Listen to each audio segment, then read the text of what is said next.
Selon le club, personne ne veut partir. Pas de Kama, pas de Tchouaméni, pas de Raúl Asensio.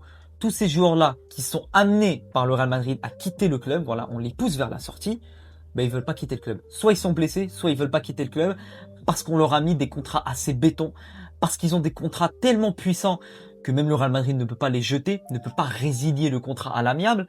S'ils veulent rester, c'est le joueur qui a le pouvoir, c'est le joueur qui est en force par rapport à Madrid, puisque les joueurs ont des contrats de 3, 4, 5 ans.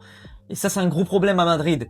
Tu as des joueurs, au fur et à mesure du temps, tu te rends compte qu'ils ne font pas partie de ton projet, qui rentrent pas vraiment dans ton projet de jeu, et tu as un contrat béton. Donc tu n'arrives même pas à les faire sortir.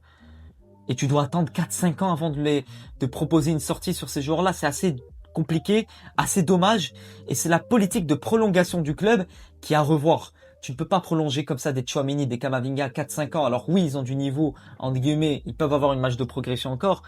Mais tu prolonges Tchouaméni jusqu'en 2031, sachant que tu sais bien que tu as des profils sur le marché qui peuvent être beaucoup plus intéressants.